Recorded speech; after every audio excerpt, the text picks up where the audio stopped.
အမအကြီးဆိုတာဒုတိယအမေဖြစ်တယ်လို့မောင်လေးညီမလေးတွေအတွက်ဖះကပေးတဲ့ဆုလက်တစ်ခုပါမောင်လေးညီမလေးတွေရဲ့ဒုတိယအားကိုးရာဖြစ်တယ်လို့မိခင်ကြီးရဲ့အားအကိုးရာဆုံးသမီးကြီးပါ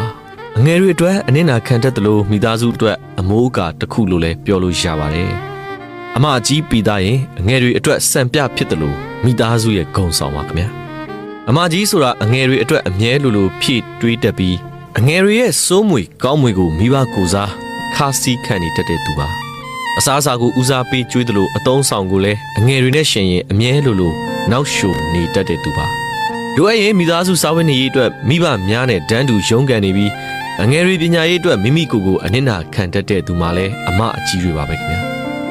အိမ်ရဲ့မိဖို့ကြောင့်ကိစ္စအပြင်မိဘနှစ်ပါးနဲ့အငယ်တွေရဲ့ဝေယဝိဆကိုမျက်နာမမဲ့စတမ်းလောက်ကင်ပေးနေတာလဲအမအကြီးတွေပါပဲတချို့သောမိသားစုဝင်တွေမှာအငယ်တွေကိုဦးစားပေးနေတဲ့အပြိုကြီးဖြစ်နေတတ်တာလဲအမအကြီးတွေပါပဲခင်ဗျာအမကြီးပီတာတဲ့အမကိုပိုင်ဆိုင်ထားတဲ့အငယ်တွေအနေနဲ့အမေအရင်နှစ်ယောက်ပိုင်ဆိုင်ထားတယ်ဆိုပြီးတော့ချဲ့ကားပြောဆိုလို့ရပြီးအမကြီးဆိုတာဒုတိယအမေပဲဖြစ်ပါတယ်ခင်ဗျာတကယ်တော့အမကြီးပီတာရင်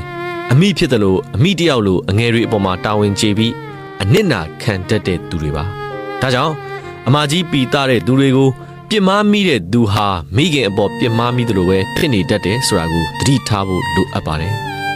အမကြီးပီတာတဲ့သူအားလုံးဟာအငယ်တွေရဲ့ဒုတိယအားကိုးရာရင်ဝင်တစ်ခုဖြစ်ပြီးအငယ်တွေရဲ့ခံစားချက်ကိုမိဘတွေထက်နားလေနှွေးထွေးနှစ်သိမ့်ပေးနိုင်တဲ့ကျင်နာတတ်တဲ့နှလုံးသားပိုင်ရှင်တွေဖြစ်နေပါတော့တယ်ခင်ဗျာ